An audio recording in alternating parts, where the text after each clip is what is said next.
present election ব্ৰেকিংলৈ স্বাগতম মই অভিলাষ আৰু লৈ আহিছো এটা গুৰুত্বপূৰ্ণ খবৰ কংগ্ৰেছৰ সৈতে ৰাইজৰ দলৰ মিত্ৰতা ভংগ হৈছে আৰু বৰ্তমান সময়ত আনুষ্ঠানিকভাৱে ঘোষণা কৰিছে ৰাইজৰ দলে কংগ্ৰেছৰ কাৰণে মিত্ৰতা ভংগ হোৱাৰ অভিযোগ উত্থাপন কৰিছে অখিল গগৈয়ে তাৰিখৰ পিছত তাৰিখ দিলে ৰাইজৰ দলৰ সৈতে বিশ্বাসঘাতকতা কৰাৰ অভিযোগ উত্থাপন কৰিছে আৰু বৰ্তমান সময়ত বিৰোধী মিত্ৰজনৰ ফাট পৰা দেখিবলৈ পোৱা গৈছে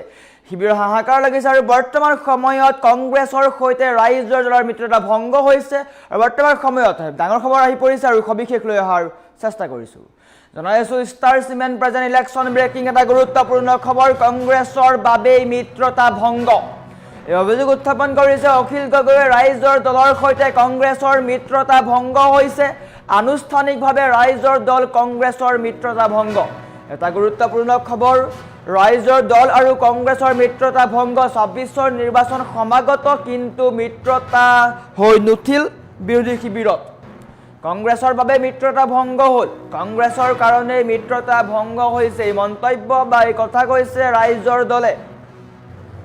ৰঙানদী দলগাঁও সমষ্টি এৰি নিদিয়াৰ সিদ্ধান্ত কংগ্ৰেছে ৰাইজৰ দলক ৰঙানদী আৰু দলগাঁও সমষ্টি এৰি নিদিয়াৰ সিদ্ধান্ত গ্ৰহণ কৰিছে কংগ্ৰেছে ধিং সমষ্টিও ৰাইজৰ দলক এৰি দিয়া নাছিল কংগ্ৰেছে আৰু এইসমূহৰ কাৰণে মিত্ৰতাত ফাট মেলিলে আৰু আনুষ্ঠানিকভাৱে কংগ্ৰেছ আৰু ৰাইজৰ দলৰ মিত্ৰতা ভংগ হৈছে মিত্ৰতাৰ নামত কেৱল বিশ্বাসঘাতকতা কৰিলে কংগ্ৰেছে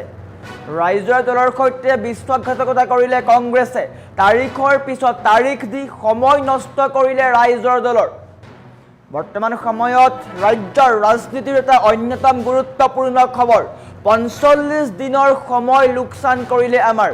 ৰাইজৰ দলে এইসমূহ স্পষ্ট কৰিছে কংগ্ৰেছে আমাৰ সৈতে বিশ্বাসঘাতকতা কৰিলে আজি সংবাদমেল সম্বোধন কৰিব অখিল গগৈ আৰু স্পষ্ট কৰিব এই কথা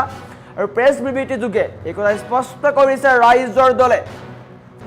ৰঙানদী আৰু দলগাঁও বিধানসভা সমষ্টিটো ৰাইজৰ দলক এৰি দিবলৈ অমান্তি হয় কংগ্ৰেছ যাৰ ফলত মিত্ৰতাত ফাট মেলা দেখিবলৈ পোৱা গৈছে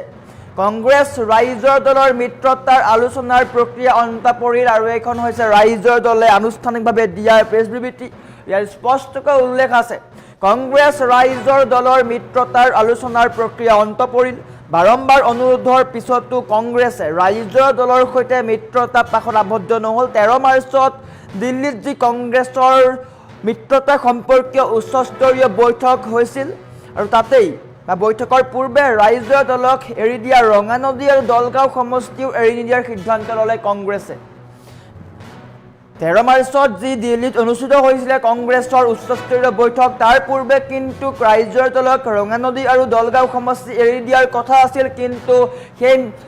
উচ্চস্তৰীয় বৈঠক হোৱাৰ পিছতেই কংগ্ৰেছে দুটা সমষ্টি ৰঙানদী আৰু দলগাঁও দুটা সমষ্টি ৰাইজৰ দলক এৰি নিদিয়াৰ সিদ্ধান্ত গ্ৰহণ কৰিছে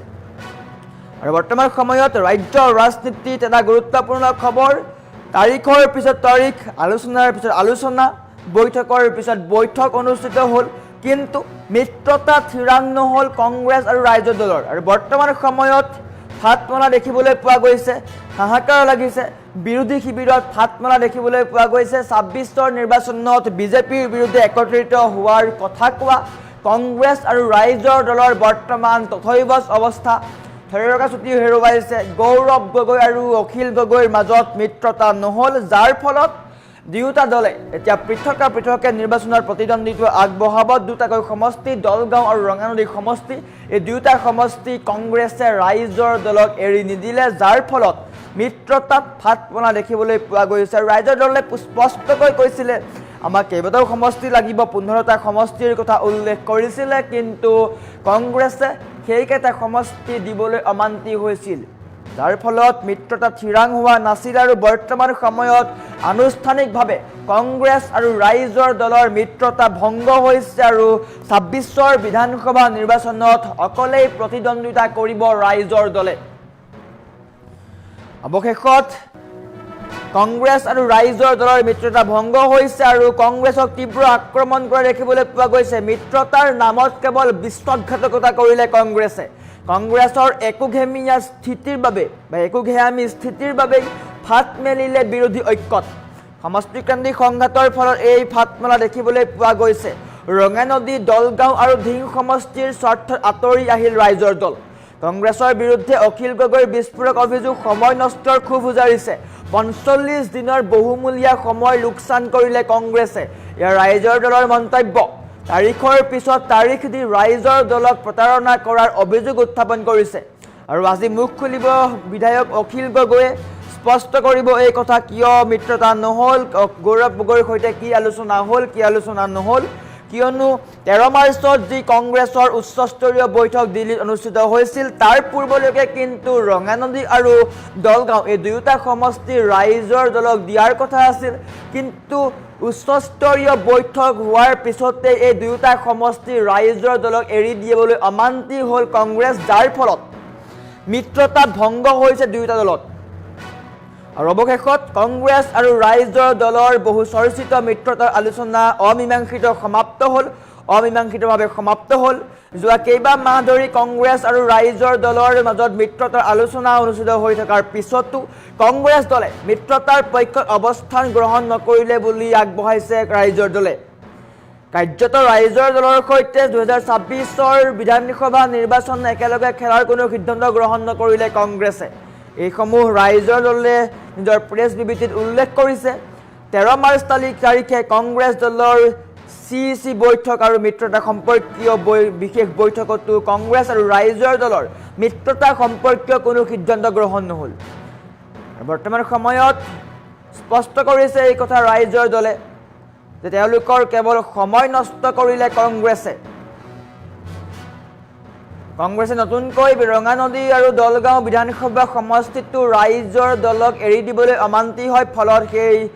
মধ্যস্থতাকাৰীগৰাকীয়ে এনে অদ্ভুত প্ৰস্তাৱ ৰাইজৰ দলৰ সন্মুখত তুলি ধৰাটো সম্ভৱপৰ নহয় বুলি কংগ্ৰেছ নেতৃত্বক স্পষ্ট কৰি দিয়ে আৰু এনেকৈ বৰ্তমান সময়ত দুয়োটা দলৰ মাজত দেখিবলৈ পোৱা গৈছে অৰিয়াউৰি তীব্ৰ খেলিমেলি দেখিবলৈ পোৱা গৈছে লুটিবাগৰৰ ৰাজনীতি দেখিবলৈ পোৱা গৈছে বাৰম্বাৰ আলোচনাৰ পিছতো সামান্য ১৫টা বিধানসভা সমষ্টিৰ ৰাইজৰ দলক এৰি দিবলৈ মান্তি নহ'ল কংগ্ৰেছ দল যাৰ ফলত কংগ্ৰেছ দলে বিশ্বাসঘাতকতা কৰিলে বুলি কৈছে ৰাইজৰ দলে কংগ্ৰেছ দলে ৰাইজৰ দলে বিচৰা ১৫টা বিধানসভা সমষ্টিৰ ভিতৰত মাত্ৰ ৪টা সমষ্টি পোনপটীয়াকৈ এৰি দিবলৈ সন্মতি দিছিল কংগ্ৰেছৰ বাছনিৰ পৰা ৫টা সমষ্টি ৰাইজৰ দলক জাপি দিছিল আৰু ৪টা বিধানসভা সমষ্টি বন্ধুত্বমূলক প্ৰতিদ্বন্দ্বিতাৰ বাবে সন্মত হৈছিল আৰু দিল্লীত আলোচনাৰ পিছত দলগাঁও বিধানসভা সমষ্টিটো পোনপটীয়াকৈ ৰাইজৰ দলক এৰি নিদিওঁ বুলি ঘোষণা কৰে আৰু ৰাইজৰ দলে বিচৰা ১৫খন আসনৰ মাত্ৰ ৩খন আসনহে পোনপটীয়াকৈ এৰি দিবলৈ সন্মতি প্ৰকাশ কৰে কংগ্ৰেছে আৰু কংগ্ৰেছে ৰাইজৰ দলক মিত্ৰতাৰ নামত কেৱল বিশ্বাসঘাতকতা কৰাই নহয় নিৰ্বাচনৰ তেনে ওচৰলৈকে আলোচনাৰ পাছতো আলোচনা কৰি থাকি তাৰিখৰ পিছত তাৰিখ দি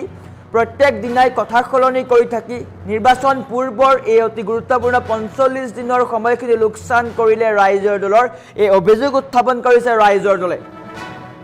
আৰু এনেকৈ দেখিবলৈ পোৱা গৈছে বিৰোধী শিবিৰত ভাত মনা দেখিবলৈ পোৱা গৈছে মিত্ৰতাৰ ক্ষেত্ৰত আলোচনা হৈছিলে বিজেপিৰ বিৰুদ্ধে একত্ৰিত হোৱাৰ কথা উল্লেখ কৰিছিল আৰু বৰ্তমান সময়ত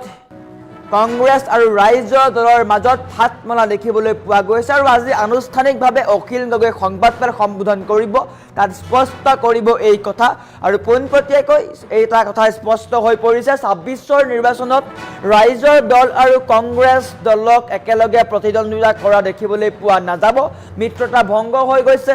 কংগ্ৰেছৰ সৈতে হাত এৰিলে বা মিত্ৰতাৰ হাত এৰিলে ৰাইজৰ দলে অখিল গগৈয়ে অকলেই প্ৰতিদ্বন্দ্বিতা আগবঢ়াব অখিল গগৈ ইতিমধ্যে বা ৰাইজৰ দলে ইতিমধ্যে নিজৰ প্ৰাৰ্থী তালিকা ঘোষণা কৰিছে মৰিয়নি সমষ্টিত জ্ঞানশ্ৰী বৰা তাৰকে ধৰি কেইবাটাও সমষ্টিত ৰাহুল চেত্ৰী আছে ৰাইজৰ দলৰ হৈ কেইবাটাও সমষ্টিত তেওঁলোকে প্ৰাৰ্থী ঘোষণা কৰিছে আৰু বৰ্তমান সময় দেখিবলৈ পোৱা গৈছে এটা কথা যে কংগ্ৰেছৰ অবিহনে বা কংগ্ৰেছৰ সৈতে মিত্ৰতাৰ অবিহনে ৰাইজৰ দলে প্ৰতিদ্বন্দ্বিতা আগবঢ়াব আৰু কংগ্ৰেছৰ কাৰণে মিত্ৰতা ভংগ হোৱাৰ গুৰুতৰ অভিযোগ উত্থাপন কৰিলে ৰাইজৰ দলে